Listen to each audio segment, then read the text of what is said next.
On the political menu in France, an uproar over halal meat.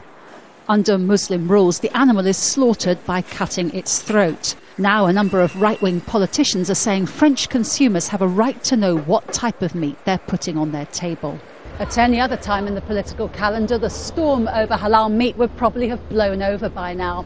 But there's an election in less than 2 months, and politicians are trying to turn the row to their advantage. Like many arguments over cultural differences, this one started with Marine Le Pen. The right-wing leader claimed that abattoirs around Paris slaughtered meat only in the Muslim way, which meant Paris shops sold only halal meat.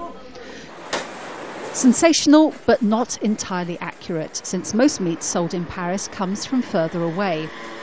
But President Sarkozy and his ministers were already jumping on the bandwagon.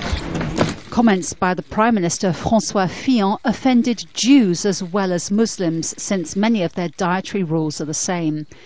Fillon invited Jewish leaders to his office on Wednesday to try to limit the political damage. We do not want this debate on ritual slaughter to become the hostage of an electoral campaign. The number one concern for most French voters is the economy and the rising price of food and other essential items.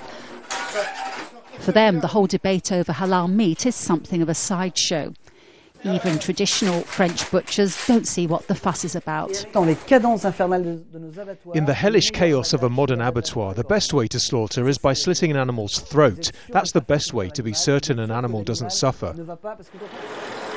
The story has been abattoirs for the past week, but the debate will soon move on from slaughterhouses to other issues on the electoral agenda.